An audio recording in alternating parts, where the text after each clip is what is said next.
So hi hello ನಮಸ್ತೆ guys, ಎಲ್ರಿಗೂ Kannada creators ಜಗತ್ತು ಚಾನಲ್ನ ಹೊಸ ವಿಡಿಯೋಗೆ ನಿಮಗೆಲ್ಲ ಸ್ವಾಗತ.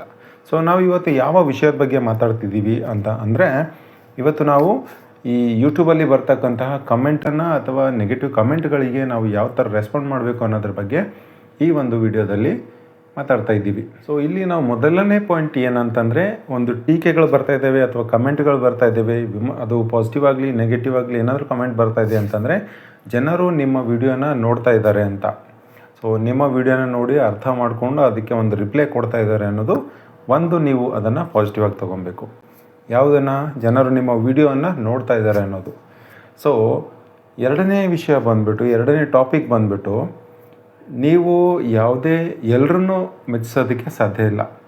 ಈಗ ದೊಡ್ಡ ದೊಡ್ಡ ಯೂಟ್ಯೂಬ್ ಚಾನಲ್ಗಳಲ್ಲಿ ಹಲವಾರು ವಿಡಿಯೋ ಮಾಡಿರುವಂಥ ಹಲವಾರು ಯೂಟ್ಯೂಬರ್ಗಳನ್ನು ನೀವು ನೋಡಿದ್ರೆ ಅವ್ರಿಗೂ ಕೂಡ ಹಲವಾರು ನೆಗೆಟಿವ್ ಕಾಮೆಂಟ್ಗಳನ್ನು ಬಂದಿರುತ್ತೆ ಅಥವಾ ನೆಗೆಟಿವ್ ಡಿಸ್ಲೈಕ್ಗಳು ಬಂದಿರುತ್ತೆ. ಇವಾಗ ಡಿಸ್ಲೈಕ್ ಎಲ್ಲ ಕೌಂಟ್ ತೋರಿಸೋದಿಲ್ಲ ನಿಮಗೆ ಯೂಟ್ಯೂಬಲ್ಲಿ ಅಥವಾ ಫೇಸ್ಬುಕ್ಕಲ್ಲಿ ಎಲ್ಲ ರಿಮೂವ್ ಮಾಡಿದ್ದಾರೆ. ಯಾಕಂದರೆ ಕೆಲವೊಂದು ವೀಡಿಯೋಗಳು ಪಾಸಿಟಿವ್ ಹೋಗೋದಕ್ಕಿಂತ ಜಾಸ್ತಿ ನೆಗೆಟಿವ್ ಇಂಪ್ಯಾಕ್ಟ್ ಜಾಸ್ತಿ ಆಗಿರುತ್ತೆ. ಸೊ ಹಾಗಾಗಿ ಆ ಡಿಸ್ಲೈಕ್ ಆಪ್ಷನನ್ನು ಅಥವಾ ಆ ನೆಗೆಟಿವ್ ಕೌಂಟನ್ನು ತೋರಿಸೋದನ್ನು ಇವಾಗ ಸ್ಟಾಪ್ ಮಾಡಿದ್ದಾರೆ. ಸೊ ಹಾಗಾಗಿ ನೋಡಿ, ದೊಡ್ಡ ದೊಡ್ಡ ಯೂಟ್ಯೂಬರ್ಗಳು ಕೂಡ ಅವರು ವಿಡಿಯೋ ಮಾಡಾಕ್ದಕ್ಕೆ ಕೆಲವೊಮ್ಮೆ ಅದಕ್ಕೂ ಕೂಡ ಬ್ಯಾಡ್ ಕಮೆಂಟ್ಗಳು ಬರ್ತಾ ಇರ್ತವೆ ಅಥವಾ ನೆಗೆಟಿವ್ ಕಮೆಂಟ್ಗಳು, ಟೀಕೆಗಳು, ನೀವು ಇದ್ರ ಬಗ್ಗೆ ಮಾಡ್ತಾಯಿದ್ದೀರಾ ಹಾಗೆ ಅಂತ. ಬಟ್ ಅವೆಲ್ಲವುಗಳನ್ನು ನೀವು ಪಾಸಿಟಿವ್ ಆಗಿ ತೊಗೊಬೇಕು. ನಿಮ್ಗೆ ಬರುವಂಥ ಯಾವುದೇ ಟೀಕೆ ಆಗಲಿ ಅದನ್ನು ಪಾಸಿಟಿವ್ ಆಗಿ ತೊಗೊಬೇಕು. ಫಾರ್ ಎಕ್ಸಾಂಪಲ್ ಆಗಿ, ಯಾರಾದರೂ ಸುಮ್ಮನೆ ಒಂದು ಅಥವಾ ಎರಡು ನೆಗೆಟಿವ್ ಕಮೆಂಟ್ ನಿಮಗೆ ಬಂದರೆ ಅದಕ್ಕೆ ನಾವು ತಲೆ ಕೆಡಿಸ್ಕೊಳ್ಬಾರ್ದು. ನಾವು ಆ ಒಂದು ನೆಗೆಟಿವ್ ಪಾಯಿಂಟ್ಗಳನ್ನು ಅಥವಾ ಟೀಕೆಗಳನ್ನು ತಗೊಳ್ಳುವಾಗ ನಾವು ಯಾವಾಗಲೂ ಒಂದು ಕನ್ಸ್ಟ್ರಕ್ಟಿವ್ ಇದರಲ್ಲಿ ಥಿಂಕ್ ಮಾಡಬೇಕು, ಕನ್ಸ್ಟ್ರಕ್ಟಿವ್ ಕಾನ್ಸೆಪ್ಟಲ್ಲಿ ಥಿಂಕ್ ಮಾಡಬೇಕು. ಅದೇ ಹೇಗಂತಂದರೆ, ಈಗ ಸಪೋಸ್ ನಿಮ್ಗೆ ಯಾರೋ ಈ ವಿಷಯಗಳ ಬಗ್ಗೆ ಹಿಂದಿನ ವಿಡಿಯೋಗಳಲ್ಲೂ ಕೂಡ ಹೇಳಿದ್ದೀನಿ, ಬಟ್ ಇವಾಗ ಹೇಳ್ತಾ ಇರೋ ಸಂದರ್ಭ ಇದಕ್ಕೂ ಉಚಿತವಾಗಿದೆ, ಅದ್ರ ಸಲುವಾಗಿ ಇದನ್ನು ಹೇಳ್ತಾ ಇದ್ದೀನಿ. ಸೊ ಯಾರಾದರೂ ಒಂದು ನೆಗೆಟಿವ್ ಕಾಮೆಂಟ್ ಕೊಟ್ಟರು ನಿಮಗೆ, ವಿಡಿಯೋ ಕ್ಲಾರಿಟಿ ಚೆನ್ನಾಗಿಲ್ಲ ಅಂತ ಏನೋ ಹೇಳಿದ್ರು. ಸೊ ಒಂಚೂರು ಬ್ಯಾಕ್ಗ್ರೌಂಡ್ ಅದು ಚೇಂಜ್ ಮಾಡೋಕ್ಕೆ ಟ್ರೈ ಮಾಡಿ. ಹಾಗೆ ವಾಯ್ಸ್ ಚೆನ್ನಾಗಿ ಕೇಳಿಸ್ತಾ ಇಲ್ಲ ಅಂತಂದರೆ ಒಂದು ಕಡೆ ಎಲ್ಲಾದರೂ ಶಾಂತವಾದಂಥ ಪ್ರದೇಶದಲ್ಲಿ ಕೂತ್ಕೊಂಡು ವಿಡಿಯೋಗಳನ್ನು ಮಾಡೋಕ್ಕೆ ಟ್ರೈ ಮಾಡಿ. ಕೆಲವೊಬ್ಬರು ಕಮೆಂಟ್ ಮಾಡಿರ್ತಾರೆ ನಿಮಗೆ ಬ್ಯಾಕ್ಗ್ರೌಂಡ್ ಮ್ಯೂಸಿಕ್ ಜಾಸ್ತಿ ಇದೆ ಅಂತ. ಸೊ ಸ್ವಲ್ಪ ನೀವೇನಾದರೂ ಆ ವಿಡಿಯೋದಲ್ಲಿ ಮ್ಯೂಸಿಕ್ ಏನಾದರೂ ಆ್ಯಡ್ ಮಾಡಿದರೆ ಒಂಚೂರು ವಾಲ್ಯೂಮನ್ನು ಅದರದ್ದು ಕಡಿಮೆ ಮಾಡಿ ನಿಮ್ಮ ವಾಲ್ಯೂಮಿಗೆ ಜಾಸ್ತಿ ಪ್ರಾಶಸ್ತ್ಯ ನೀಡಬೇಕು. ಹಾಗೆಯೇ ಹಿಂದೆ ಬ್ಯಾಕ್ಗ್ರೌಂಡಲ್ಲಿ ನೀವು ಯಾವಾಗಲಾದರೂ ವಿಡಿಯೋ ಮಾಡ್ತಿದ್ದಾಗ ಅಲ್ಲಿ ಜನ ಮಾತಾಡುವಂಥ ಏನಾದರೂ ಶಬ್ದಗಳು ಬಂತಂತ ಅಂದಾಗ ಅದಕ್ಕೂ ಕೂಡ ಕಮೆಂಟ್ ಮಾಡಿರ್ತಾರೆ. ಕೆಲವೊಂದು ನೀವು ನಿಶ್ಶಬ್ದವಾಗಿರುವಂಥ ಜಾಗಗಳಲ್ಲಿ ಕೂತ್ಕೊಂಡು ಮಾಡೋದು ತುಂಬ ಒಳಿತು. ಹಾಗಂತ ನನಗೆ ಬರೀ ಇದೇ ಥರದ ಕಮೆಂಟ್ ಬರ್ತಿದ್ದಾವೆ ಗುರು, ಎಲ್ಲ ಬರೀ ಇದೇ ಹೇಳ್ತಿದ್ದಾರೆ, ಚೆನ್ನಾಗಿಲ್ಲ, ಕ್ವಾಲಿಟಿ ಚೆನ್ನಾಗಿಲ್ಲ, ನನ್ನ ವಾಯ್ಸ್ ಕ್ವಾಲಿಟಿ ಚೆನ್ನಾಗಿ ಬರ್ತಾಯಿಲ್ಲ, ನಾನು ಎಷ್ಟು ಚೆನ್ನಾಗಿ ಮಾತಾಡ್ತಿದ್ರು ಅದು ಚೆನ್ನಾಗಿ ಅಲ್ಲಿ ಕೇಳಿಸ್ತಾ ಇಲ್ಲ ಅಂತಂದರೆ ನೀವು ಅದನ್ನು ನೀವು ನೆಗೆಟಿವ್ ಆಗಿ ತೊಗೊಳೋದಕ್ಕಿಂತ ಆ್ಯಸ್ ಎ ಪಾಸಿಟಿವ್ ಆಗಿ ತೊಗೊಂಡು ಅವ್ರು ಹೇಳುವಂಥ ಕ್ರಿಟಿಸಿಸಮನ್ನೇ, ಅವ್ರು ಹೇಳುವಂಥ ಟೀಕೆಗಳನ್ನೇ ಅಥವಾ ಅವರು ಹೇಳುವಂಥ ಒಂದು ಕೆಟ್ಟ ಕಮೆಂಟ್ ಅನ್ನಲಿಕ್ಕಾಗಲ್ಲ, ಕನ್ಸ್ಟ್ರಕ್ಟಿವ್ ಕಮೆಂಟ್ಗಳನ್ನು ನೀವು ಆ್ಯಸ್ ಎ ಪಾಸಿಟಿವ್ ಆಗಿ ತೊಗೊಂಡು ಆ ಕಮೆಂಟ್ಗಳನ್ನು ನೀವು ಪಾಸಿಟಿವ್ ಆಗಿ ತೊಗೊಂಡು ಅದನ್ನು ಸುಧಾರಿಸಿಕೊಳ್ಳೋದಕ್ಕೆ ಪ್ರಯತ್ನ ಪಡಬೇಕು. ಇದು ಇನಿಷಿಯಲ್ ಆಗಿ ಅಂದರೆ ಹೊಸದಾಗಿ ಮಾಡ್ತಾ ಇರುವಂಥ ಕ್ರಿಯೇಟರ್ಸ್ಗಳಿಗೆ ಇದು ತುಂಬ ಅವಶ್ಯಕವಾಗುತ್ತೆ. ಈಗ ಹಳೆಬರೆಲ್ಲ ಬಿಡಿ, ಅವ್ರಿಗೆ ಸುಮಾರು ಜನ ಸಬ್ಸ್ಕ್ರೈಬರ್ ಇರುತ್ತೆ, ಈ ವಿಡಿಯೋ ಚೆನ್ನಾಗಿ ಬಂದಿಲ್ಲ ಅಂದರೆ ನೆಕ್ಸ್ಟ್ ವಿಡಿಯೋ ಚೆನ್ನಾಗಿ ಮಾಡ್ತಾರೆ. ಸೊ ಹಾಗೆ ಹೋಗುತ್ತೆ. ಯಾಕಂದರೆ ನಾವೀಗ ಹೊಸದಾಗಿ ಚಾನಲನ್ನು ಕ್ರಿಯೇಟ್ ಮಾಡಿದಾಗ ಇವಾಗ ಬೆಳೆಯೋದಕ್ಕೆ ಸ್ಟಾರ್ಟ್ ಮಾಡಿದ್ವಿ, ಅಂದರೆ ಇವಾಗ ಮೊದಲನೇ ಹೆಜ್ಜೆ ಇಡ್ತಾ ಇದ್ದೀವಿ. ಸೊ ಹಾಗಾಗಿ ಈ ಪ್ರತಿಯೊಂದು ಏನು ನೆಗೆಟಿವ್ ಕಮೆಂಟ್ಗಳು ಬರ್ತವೆ ಅದನ್ನು ನಾವು ಆ್ಯಸ್ ಎ ಪಾಸಿಟಿವ್ ಆಗಿ ತೊಗೊಂಡ್ರೆ ನಮಗೆ ಇನ್ನೂ ಬೆಳೆಯೋದಕ್ಕೆ ತುಂಬ ಅವಕಾಶ ಇರುತ್ತೆ. ಹಾಗೆ ಎಲ್ಲ ಕಮೆಂಟ್ಗಳು ನಿಮಗೆ ಕನ್ಸ್ಟ್ರಕ್ಟಿವ್ ಕಮೆಂಟ್ಗಳಾಗಿರಲ್ಲ.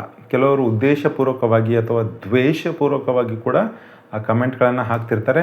ಸೊ ಅಂಥವಕ್ಕೆಲ್ಲ ನಾವು ತಲೆ ಕೆಡಿಸ್ಕೊಳ್ಳೋಂಥ ಅವಶ್ಯಕತೆ ಇಲ್ಲ. ಹಾಗೆ ನೀವು ಬಂದಿರುವಂಥ ಪ್ರತಿಯೊಂದು ಕಮೆಂಟ್ಗೆ ರಿಪ್ಲೈ ಮಾಡಬೇಕನ್ನುವಂಥ ಅವಶ್ಯಕತೆ ಇಲ್ಲ. ಈಗ ಯಾರೋ ಏನೋ ಬರೀತಾರೆ, ಅದಕ್ಕೆ ನಾವು ರಿಪ್ಲೈ ಮಾಡೋ ಅವಶ್ಯಕತೆ ಇಲ್ಲ. ಇನ್ನೊಂದೇನೆಂದರೆ, ಈ ದ್ವೇಷಕ್ಕೆ ಮೌನವೇ ಉತ್ತರ ಅಂತ. ಈಗ ಅವರ ಮನಸ್ಸಲ್ಲಿ ಅಥವಾ ನಿಮಗೆ ಕಮೆಂಟ್ ಬರೆಯುವವರ ಮನಸ್ಸಲ್ಲಿ ಏನೋ ಏನು ಗುರು ಡಬ್ಬಾ ವಿಡಿಯೋ ಮಾಡ್ತಾನೆ, ಏನೋ ಯೂಸೇ ಇಲ್ಲ, ಏನು ಕಂಟೆಂಟಲ್ಲಿ ಶಕ್ತಿನೇ ಇಲ್ಲ ಅಥವಾ ಮಾಡುವಂಥ ವಿಧಾನ ಸರಿಯೇ ಇಲ್ಲ ಅಂತ ಅನ್ನುವಂಥ ಏನಾದರೂ ಕಮೆಂಟ್ಗಳು ಬಂದೇ ಬರ್ತವೆ. ಮುಂದೆ ಕೆಲವರು ಮಾಡಿದ್ರೂ ಮಾಡ್ಬೋದು, ಮಾಡದೇ ಇರ್ಬೋದು, ಎಲ್ಲರೂ ಪಾಸಿಟಿವ್ ಆಗಿರ್ತಾರೆ ಅಂತ ಹೇಳಲಿಕ್ಕಾಗಲ್ಲ. ಬಟ್ ನೀವು ಎಷ್ಟರ ಮಟ್ಟಿಗೆ ಅದನ್ನು ಪಾಸಿಟಿವ್ ಆಗಿ ತೊಗೊತೀರಾ, ಯಾವ ಕಮೆಂಟ್ ನಿಮಗೆ ಅವಶ್ಯಕ ಅನ್ನೋದನ್ನು ಅದು ನಿಮ್ಮ ಮೇಲೆ ಬಿಟ್ಟಿದ್ದು. ನಿಮಗೆ ಕಮೆಂಟ್ಗೆ ರಿಪ್ಲೈ ಯಾಕೆ ಮಾಡಿಲ್ಲ ಅಂತ ಯಾವನ್ನೂ ಕೇಳೋದಿಲ್ಲ. ಸೊ ಹಾಗಾಗಿ ಈ ತುಂಬ ದ್ವೇಷಕರವಾದಂತಹ ಕಮೆಂಟ್ಗಳನ್ನು ಮಾಡೋರ ಬಗ್ಗೆ ನೀವು ತಲೆ ಕೆಡಿಸ್ಕೊಳ್ಳೋಂಥ ಅವಶ್ಯಕತೆ ಇಲ್ಲ. ನೀವು ಮಾಡ್ತಾ ಇರುವಂಥ ಕೆಲಸ ಸರಿ ಇದೆಯಾ, ನೀವು ಹೇಳಿರುವಂಥ ವಿಡಿಯೋ ಸರಿ ಇದೆಯಾ, ಅನ್ನೋದು ಮಾತ್ರ ಅದು ಇಂಪಾರ್ಟೆಂಟ್. ನಿಮಗೆ ಸರಿ ಇದೆ ಅನಿಸಿದರೆ ಅದಕ್ಕೆ ಯಾವುದಾದ್ರೂ ಕನ್ಸ್ಟ್ರಕ್ಟಿವ್ ಕಮೆಂಟ್ ಬಂದರೆ ಮಾತ್ರ ರೆಸ್ಪಾಂಡ್ ಮಾಡಿ, ಥ್ಯಾಂಕ್ ಯು ಅಂತ, ಅಥವಾ ಈ ಥರ ಚೇಂಜಸ್ ಮಾಡ್ಕೊತೀನಿ ಅಂತ ರಿಪ್ಲೈ ಮಾಡಿ. ಅದರ ಹೊರತು ನಿಮಗೆ ಬರುವಂಥ ಪ್ರತಿಯೊಂದು ಕಮೆಂಟ್ಗಳಿಗೆ ನೀವು ರಿಪ್ಲೈ ಮಾಡುವಂತಹ ಅವಶ್ಯಕತೆ ಇಲ್ಲ. ನೀವು ಆ ಒಂದು ಕಮೆಂಟ್ಗಳಿಗೆ ಆ ಎಲ್ಲ ಕಮೆಂಟ್ಗಳನ್ನು ಸೀರಿಯಸ್ ಆಗಿ ತಗೊಳ್ಳುವಂಥ ಅವಶ್ಯಕತೆ ಇಲ್ಲ. ನಿಮ್ಗೆ ಅವಶ್ಯಕವಾದಂತಹ ಕಮೆಂಟ್ಗಳನ್ನು ಮಾತ್ರ ನೀವು ಓದಿ ಮತ್ತು ಅವುಗಳಿಂದ ನೀವು ಏನಾದರೂ ಬದಲಾವಣೆಯನ್ನು, ಅಂದರೆ ಇನ್ನೂ ಬೆಟರ್ಮೆಂಟನ್ನು ಯಾವ ಥರ ಮಾಡ್ಕೊಳ್ಬೋದು ಅನ್ನೋದ್ರ ಬಗ್ಗೆ ಮಾತ್ರ ಥಿಂಕ್ ಮಾಡಿ. ನೀವು ಮಾಡುವಂಥ ಕೆಲಸದ ಮೇಲೆ ಕಲ್ಲು ಎಸೆಯೋರು ಇದ್ದೇ ಇರ್ತಾರೆ.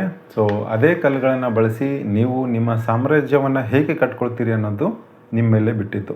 ಇಷ್ಟೊತ್ತು ಹೇಳಿರುವಂಥ ವಿಷಯಗಳನ್ನು ಸ್ವಲ್ಪ ಒಂದು ಸಂಕ್ಷಿಪ್ತವಾಗಿ ಹೇಳಬೇಕು ಅಂತಂದರೆ ಒಂದು 3 ಮಂತ್ರ ಅಥವಾ ಮೂಲ ಮಂತ್ರ ಅನ್ಬೋದು. ಅವುಗಳನ್ನು ನಾನೀಗ ನಿಮಗೆ ತುಂಬ ಸಂಕ್ಷಿಪ್ತವಾಗಿ ಹೇಳ್ಕೊಡ್ತೇನೆ. ಸೊ ಮೊದಲನೇದಾಗಿ ಬಂದುಬಿಟ್ಟು ನೀವು ಮಾನಸಿಕವಾಗಿ ಸಿದ್ಧರಾಗಿರಬೇಕು ಅಂತಂದರೆ ನಿಮಗೆ ಯಾವುದೇ ಕಮೆಂಟ್ ಬಂದರೂ ಹೇಗೆ ಇದ್ದರೂ ಕೂಡ ನಾನು ಅದನ್ನು ಆ್ಯಸ್ ಅ ಪಾಸಿಟಿವ್ ಆಗಿ ತಗೊತೀನಿ ಅನ್ನುವಂತಹ ಒಂದು ದೃಢ ಸಂಕಲ್ಪ ಅಥವಾ ದೃಢ ನಿರ್ಧಾರ ನೀವು ಮಾಡ್ಕೊಂಡಿರಬೇಕು.